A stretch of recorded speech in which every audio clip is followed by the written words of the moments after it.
c'est Déborah. J'ai 37 ans, je suis consultante en bilan de compétences et coach en image professionnelle.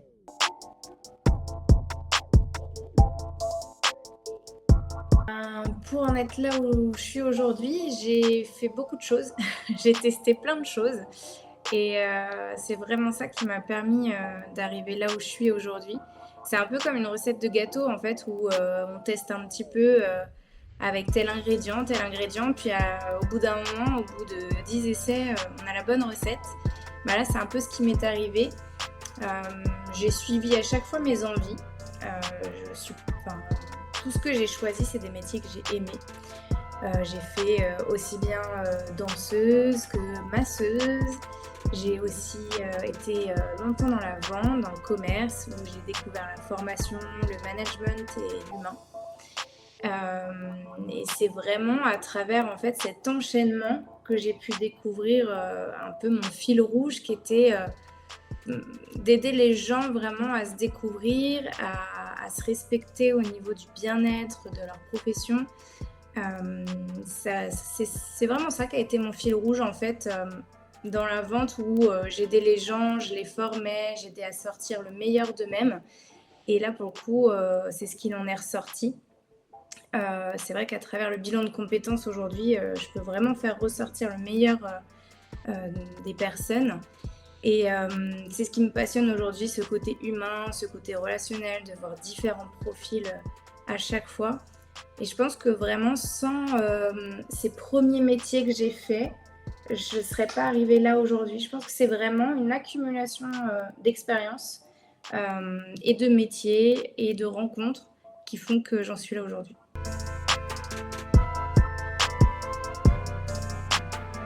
Alors le moment clé, il est assez récent au final, parce que même si j'ai fait toujours ce que j'aimais, alors j'ai tenté de créer mon entreprise de massage. Bon, je ne suis pas restée longtemps parce que j'avais pas beaucoup de temps pour prendre, comment dire?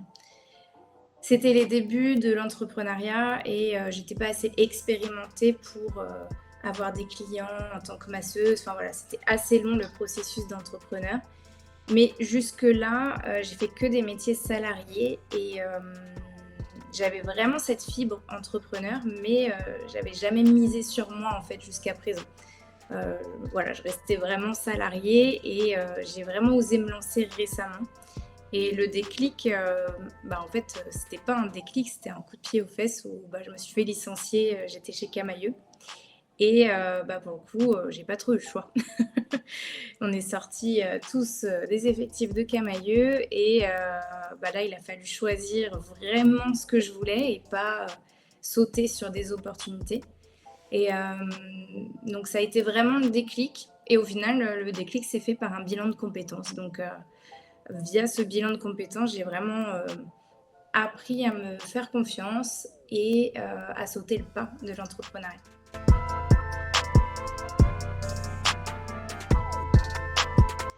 Alors ce qui m'a poussée, à aller dans cette spécialité, c'est, déjà ce côté humain qui était assez, présent chez moi. J'aimais beaucoup ce côté échange et le fait de monter en compétences. Hem Et j'ai vraiment vu que avec mon expérience personnelle, une fois que cette partie-là, elle est épanouissante, qu'on se sent important, ou que c'est aligné à nos valeurs, parce que tout le monde n'a pas besoin de ça forcément, mais à partir du moment où ça correspond à ce qu'on a besoin, que ça comble vraiment certaines choses dans notre vie, tout le reste en fait s'aligne.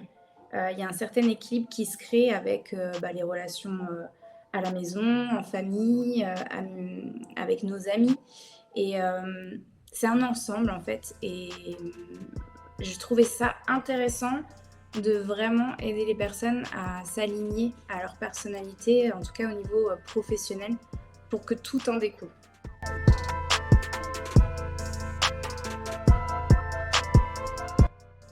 Alors, ce qui est important quand on réalise un CV, alors bien sûr, c'est bien de cerner ses compétences, ses personnalités. Ça, c'est quelque chose qu'on fait dans le bilan de compétences. Et donc, la personne, elle a accès facilement à ces données. Elle peut très facilement reporter ça sur le CV.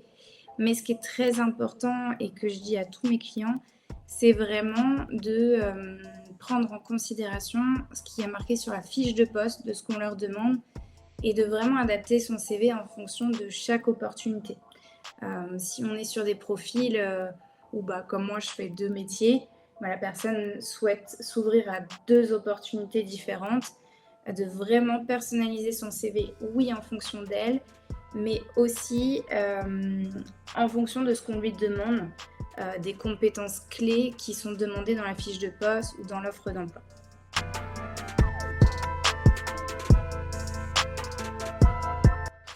Alors, ce qu'on fait pour, maximiser, les chances de succès dans les entretiens, c'est, en fait, je mets en place une carte mentale avec mes clients où on fait le point, on fait une petite conclusion, en fait, de ce qu'ils sont, leurs valeurs et leurs compétences et en fait, ils me font un exercice de carte mentale avec des mots clés qui leur correspondent, c'est leur définition et le fait d'avoir cette fiche un peu visuelle, alors certains fonctionnent avec des couleurs, des mots, des images, c'est un peu carte blanche, c'est la partie un peu créa, du bilan.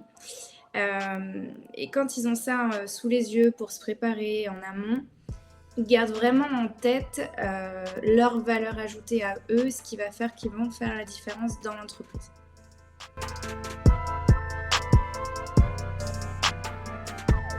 Mmh, ça, c'est vraiment, le mot d'ordre, je trouve, quand on est consultant bilan de compétences, c'est de ne pas rester, sur ces techniques, chouchou et de vraiment, alors faire un plan d'action, un plan de bilan de compétences, oui, mais bref, vraiment faire en fonction de la personne et pas avoir, juste son livret et on suit les pages, enfin voilà, j'ai un outil où j'ai fait mon e-book avec tous les exercices et cetera.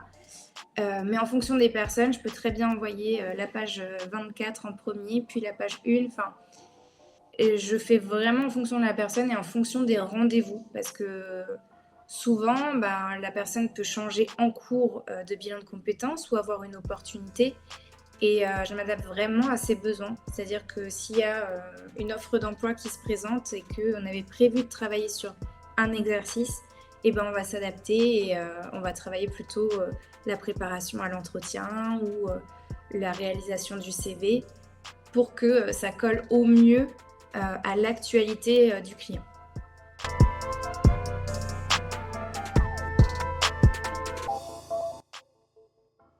Alors un un coaching en images, ça aide beaucoup, à être sûr de soi. D'être sûr de soi dans un premier temps et dans un deuxième temps, de contrôler l'image qu'on renvoie. Souvent, on y va avec la meilleure intention du monde, mais bah, si on n'a pas les codes de l'entreprise, on peut faire, des faux pas. Donc pas des fashion faux pas, mais des faux pas, liés à l'entreprise. Par exemple, je vais citer un exemple, si c'est une entreprise qui est très, dans la rigueur, assez aseptisée, si on arrive avec, un chemisier, farfelu, et un maquillage un peu trop poussé, bah, tout de suite la personne peut être réticente directement au profil et comme on dit, on fait qu'une première fois une bonne impression, et donc ça joue énormément. Ça reste humain, de juger, sur l'apparence à la première seconde. On a beau être très bienveillant, dans notre vie, on a tous cette première image qui est très importante pour nous et donc c'est important de, dès le départ, de ne pas se fermer la porte par rapport à ça et concernant la confiance en soi, ça joue énormément parce que, bah, je reprends mon exemple du gâteau. Je suis gourmande donc je reprends ça. Hem, En fait, si, on n'est pas trop sûr de notre recette, que, c'est un test et que, on teste pour la première fois, bah, on va l'amener sur la table, on n'est pas sûr de nous. On va dire à nos invités: «Bon, je vais tester un truc, je suis pas trop sûre de moi, je vous laisse goûter». Bah, tout de suite, voilà, on n'est pas dans cette assurance, en fait. Donc, se connaître aussi bien, au niveau de ses valeurs, de sa personnalité, mais aussi, au niveau de son image, c'est hyper important pour arriver sûr de soi et mettre toutes les chances de son côté.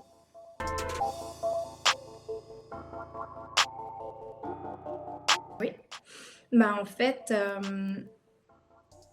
on aide tous les jours des clients, à changer professionnellement, à se retrouver et à chaque client, en fait, c'est hyper beau, le résultat. Hem, mais il y a une cliente qui m'a bien marquée, cet été, en fait, je lui ai donné des devoirs. Alors bien sûr, c'est en fonction des profils, hein. Il y en a qui ont envie de couper, d'autres qui acceptent, voilà, je donne pas des devoirs à tout prix, à tout le monde. Mais cette personne-là, en l'occurrence, elle a bien voulu lire un livre que je lui ai conseillé et faire un exercice pendant ses vacances. Et elle m'a dit que ça l'avait beaucoup aidé. Et notamment, cette personne avait des doutes sur son travail, mais tout en découlait sur aussi son couple, sa famille, sa relation avec sa fille, avec ses proches. Et en 3 semaines de pause, elle m'a dit que tout avait changé radicalement au niveau de son relationnel avec les autres et notamment qu'elle s'était rapprochée de sa fille, de son mari, que c'était la première fois qu'elle passait des vacances sereine, relâchée, où tout le monde avait sa place et où tout le monde a profité et que c'était, sur le plan relationnel, hyper, puissant et profond. Donc c'était assez touchant en fait de voir à quel point, ça peut impacter, sur toute la sphère en fait, de notre vie.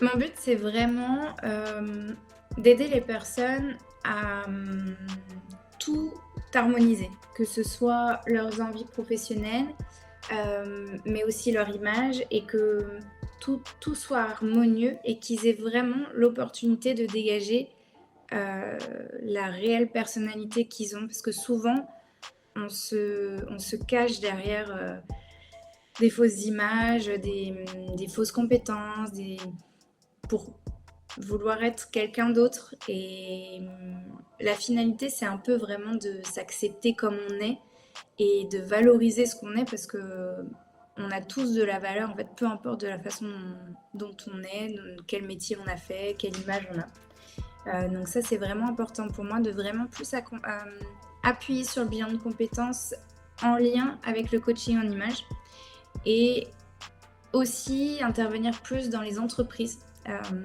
parce que c'est vrai que moi, ça m'a manqué. J'aurais aimé découvrir le bilan de compétences en entreprise et pas, parce que j'ai été licenciée.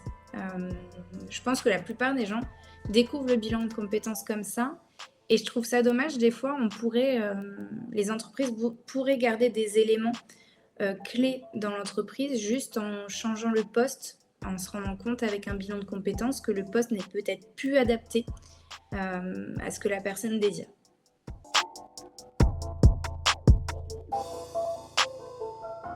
En astuce pour, les CV, ce que je pourrais donner comme conseil, c'est de passer par Word. Souvent, on a envie, de faire de jolies choses, d'aller sur Canva ou de rajouter plein de couleurs et bon, je dis ça parce que moi aussi c'est mon cas, j'aime bien tout ce qui est visuel, coloré.